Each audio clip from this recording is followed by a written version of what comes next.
ومن دل بر تلاش بازی کنه گمیاب و تقوازی کنه دشمنان شاد و ترازی کنه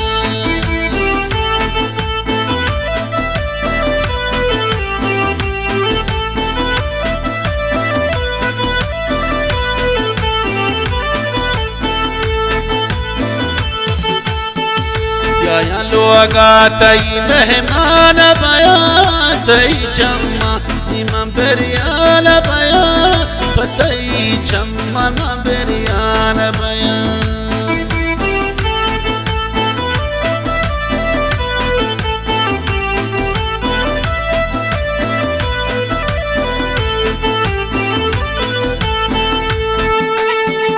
یا لوگا تئی مہمان بیان پتئی چما بریان بیان پتئی چما بریان بیان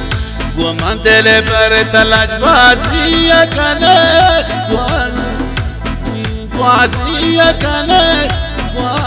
و منی گوازی کنه دشمنان شاد و ترازی کنه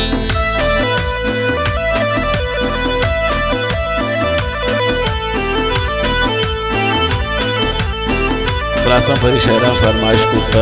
نادر میرگلزئی شکواش و همچنین شکوش دیباگر گام شادری فرمایش و بعضم شکواش شارک عثمان سیرزی و من دل بر تو دمیه کپ کنه دل ریشن منی چار کپ کنه جگرات منی کپ کنه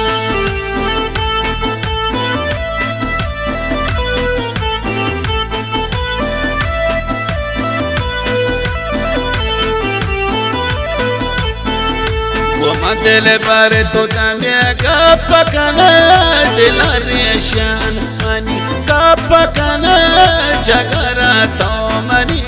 کپ کنه و من دل بر تلاش بازی کنه گمی آبرو تقوازی کنه خوشحالان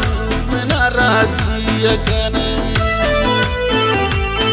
و همچنین شرعگان سمد نتیجهی و عباس شهربور فرمایش دردان و آگی شهربور سعید شهربور و سفر شهربور فرمایش شرعگان رئیس شد یا لوگا تئی مہمان بیان بیت لوگ یا گوارا سیال بیان پتئی چما بریان